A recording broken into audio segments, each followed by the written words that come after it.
सबको जय मसीह की। मैं प्रभु यीशु मसीह के नाम में कॉफी विद क्राइस्ट के 75वें एपिसोड में एक बार फिर से आप सभी का स्वागत करता हूं। और आज हम बात करने वाले हैं कि वचन की गहराई को कैसे समझें, how to deeply understand the word of God. मेरे प्रियो, परमेश्वर का वचन केवल पढ़ने की कोई पुस्तक नहीं है, बल्कि यह जीवित, सक्रिय और जीवन बदलने वाला रहस्य है, जीवन बदलने वाला सत्य है। बाइबल का वचन यूहन्ना उसके 8:32 में ये कहता है कि तुम सत्य को जानोगे और सत्य तुम्हें स्वतंत्र करेगा। मेरे प्रियो, अगर बाइबल को समझना है तो मैं पहले आपको ये बताऊं कि बहुत सारे लोग बाइबल पढ़ते तो हैं, पर बहुत कम लोग ही उसकी गहराई में उतर पाते हैं। वो इसलिए क्योंकि वो खुले दिमाग से, नम्र हृदय से और ओपन बुद्धि के साथ उसे पढ़ते नहीं हैं।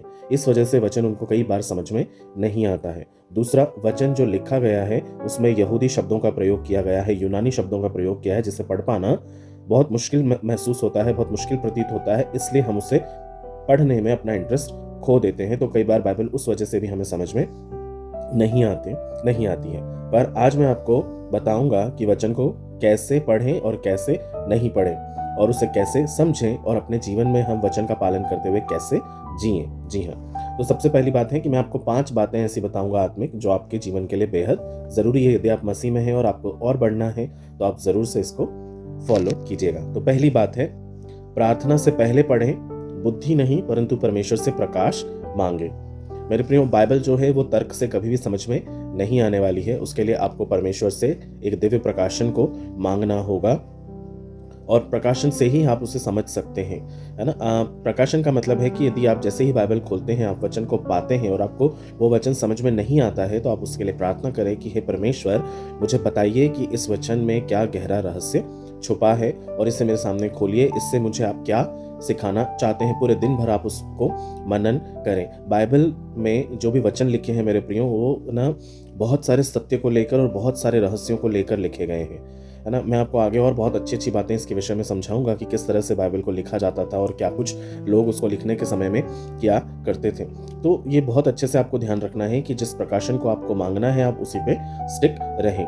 भजन संहिता 119:18 क्या कहता है? हे यहोवा, मेरी आंखें खोल दे कि मैं तेरी व्यवस्था की अद्भुत बातें देख सकूं। जो कुछ भी वचन में लिखा है उससे देखने के लिए परमेश्वर से हमें उस तरह से प्रकाशन को मांगना होगा कि वो आपकी आंखें खोले और जो कुछ भी उसमें लिखा है उसे वो आप समझ सकें। याद रखिएगा, वचन दिमाग से नहीं, नम्र हृदय से, खुली हुई बुद्धि से ही समझा जाएगा, अदरवाइज आपको वचन समझ में नहीं आएगा।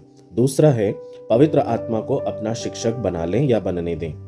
वचन का लेखक स्वयं हमें उसका अर्थ सिखाना चाहता है। आपको पता है, यदि आप मसीह में हैं और काफ़ी समय से हैं, तो आप जिस भी कलीसिया में, वहाँ आपको ये ज़रूर सिखाया गया होगा कि जब वचन लिखा गया था उसके लेखक के द्वारा, तो वो पवित्र आत्मा की अगुवाई में ही लिखा गया है। हम जानते हैं कि एक मोटा सा हिसाब है कि 1600 सालों में बाइबल को लिखा गया है, और वो अलग अलग राइटर्स के द्वारा लिखा गया है और अलग अलग समयों पर लिखा गया है, जो एक दूसरे को कभी जानते भी नहीं थे।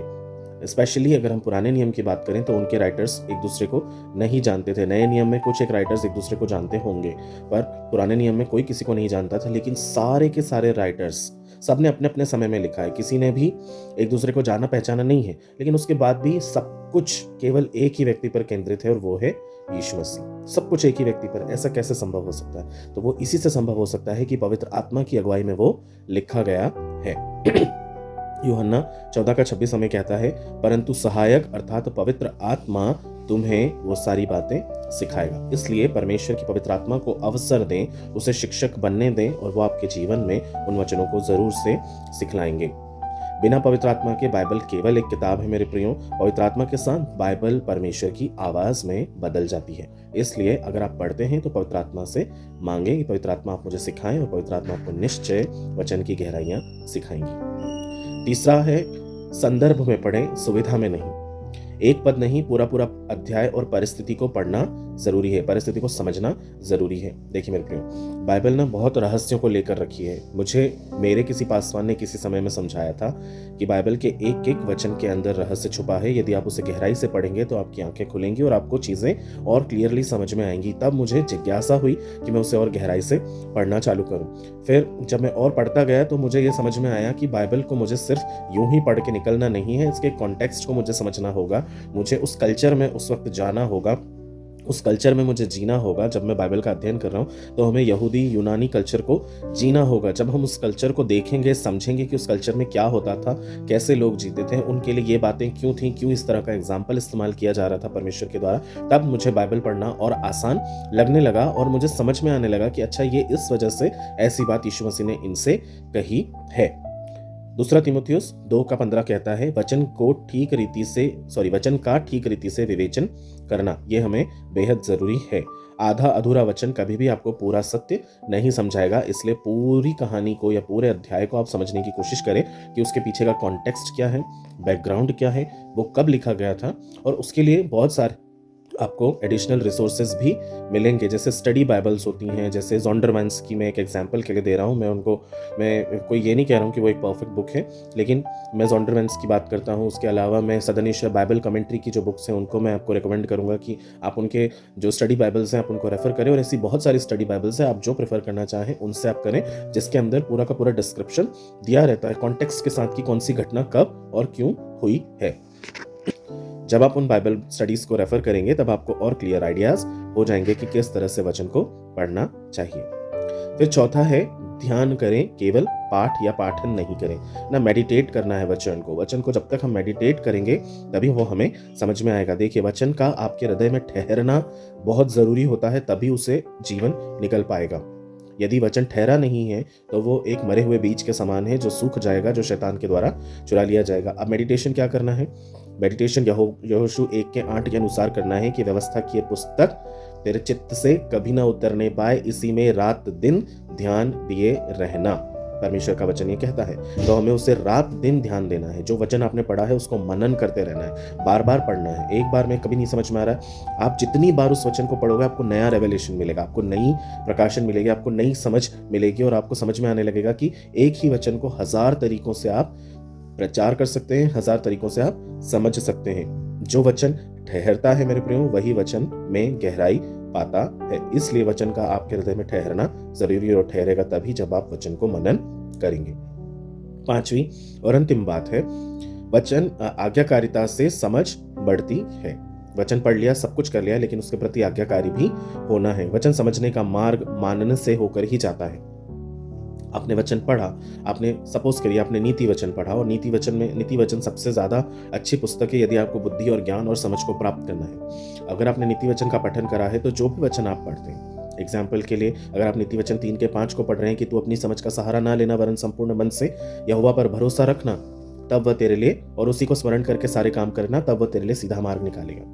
तो सीधी सीधी बात है, किसी काम में अगर आप अटके हुए हैं तो परमेश्वर के हाथों में सौंप दे और परमेश्वर को ये वचन से बात करें कि परमेश्वर, आपने नीति वचन 3 में ये कहा है कि तू अपनी समझ का सहारा न लेना वरन संपूर्ण मन से यहोवा आप पर भरोसा रखना। तो मैं आप पर भरोसा रखता हूँ, मैं इस काम को शुरू कर रहा हूँ, मैं पढ़ने बैठ रहा हूँ, मैं इस काम को करने के लिए जा रहा हूँ, मैं नौकरी करने जा रहा हूँ, मैं इस नए काम को शुरू कर रहा हूँ। प्रभु जी, आपका वचन कहता है कि आपको स्मरण रख के सब काम करूंगा, तो आप मेरे लिए सीधा मार्ग निकालेंगे। अपने वायदे के अनुसार आप करें और परमेश्वर आपके लिए वो रास्ता जरूर निकालेंगे। इसलिए आज्ञाकारिता भी बेहद जरूरी है। अब इनकी व्यवहारिक समझ भी आपको होना चाहिए। जैसे रोज आपको एक छोटा भाग पढ़ना है, ये मैं आपको प्रैक्टिकल टिप्स दे रहा हूँ ताकि आप और अच्छे से पढ़ सकें। आप रोज एक छोटे भाग को पढ़ें, पर गहराई से पढ़ें।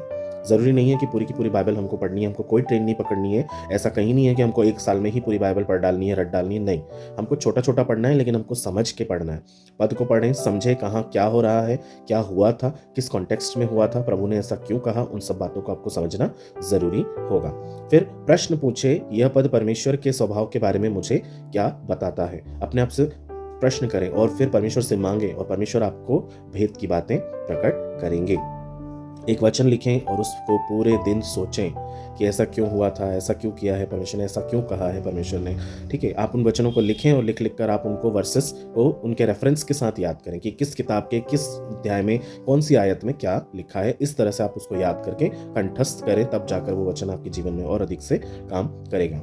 फिर क्या मैं समझ से पहले फिर आपको बताना है कि जीवन में लागू करने के लिए भी निर्णय लेना है और अपने जीवन में उसे लागू करने के लिए निर्णय लेना है। लेकिन कुछ बातों को आपको ये सब करने से पहले सोचना भी है, जैसे क्या मैं वचन को समय काटने के लिए पढ़ रहा हूँ या अपने जीवन को बदलने के लिए। सिर्फ टाइम पास करने के लिए आप वचन को ना पढ़ें। कौन सा वचन हाल ही में मुझे चुनौती दे रहा है। कोई वचन आपको बार बार पोक करेगा, पवित्र आत्मा आपको बार बार वो वचन याद दिलाते रहेंगे कि इस वचन को पढ़ और पढ़ के उसकी समझ को आप परमेश्वर से मांगे। आपके जीवन में निश्चय परमेश्वर उसके रहस्य को खोलेंगे। फिर क्या मैं समझ से पहले आज्ञाकारिता चुनता हूँ? यदि आप समझ से पहले आज्ञाकारिता को चुनते हैं तो आप जीवन में कभी भी आगे नहीं बढ़ पाएंगे। इसलिए पहले वचन को समझें, फिर आज्ञाकारी बने। आखिरी बात, परमेश्वर वचन को कभी भी छिपाते नहीं हैं, वह उसे खोजने वालों के लिए खोलते हैं। और मेरे प्रियो, सबके लिए अलग अलग दर्शन हैं, सबके लिए अलग अलग रेवलेशन है। आप किसी भी पास्टर को किसी भी एक तरह का वचन सुनाते हुए नहीं देखेंगे। आप अलग अलग पास्टर को एक ही वचन को अलग अलग तरीकों से बांटते हुए पाएंगे, क्योंकि सबको अलग अलग रेवलेशन मिलता है और ये बेहद अद्भुत बात है। नीति वचन उसके 8:17 में लिखा है, जो मुझे यत्न से खोजते हैं वे ही मुझे पाते हैं। जी हाँ, यदि आप वचन की बुद्धि को चाहते हैं तो आप उसे यत्न से खोजें, आपको परमेश्वर जरूर मिलेंगे। वो ऐसे नहीं है कि छुप कर बैठ जाएं और आपसे कभी बात ना करें। वचन की गहराई किताबों में नहीं मेरे प्रियो, घुटनों के झुके हुए और दिल में ही परमेश्वर का वचन मिलता है। इसलिए आप घुटनों को झुकाएं, अपने हृदय को तैयार करें, अपनी बुद्धि को खोलें और परमेश्वर से मांगे, परमेश्वर आज मैं वचन को पढ़ने जा रहा हूँ, इस वचन से आप मुझसे जो भी बात करना चाहते हैं मुझसे कीजिए। आप विश्वास रखिए, आप धीरज से कंसिस्टेंसी के साथ जब वचन को पढ़ते रहेंगे तो परमेश्वर आपसे निश्चय अद्भुत बातें करेंगे। आइए हम प्रार्थना करेंगे।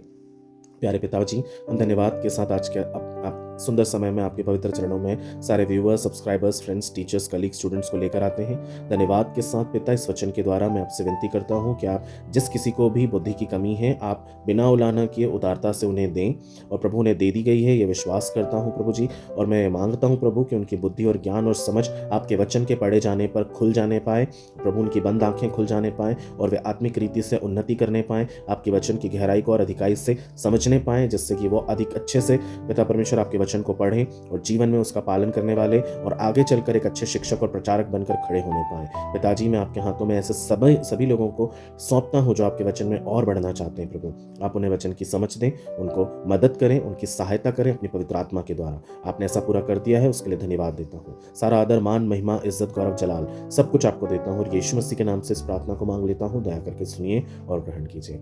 आमीन। मेरे प्रियो, मैं विश्वास करता हूँ ये वचन आपके जीवन में अद्भुत काम करेगा और आप वचन में और अधिकाई से बढ़ेंगे। मेरे साथ नित्य बने रहें, हम हर दिन नई और छोटी छोटी बातों को सीखेंगे और परमेश्वर की महिमा में यूं ही आगे बढ़ते रहेंगे। प्रभु आपको बहुतायत का आशीष दे। सबको जय मसीह की।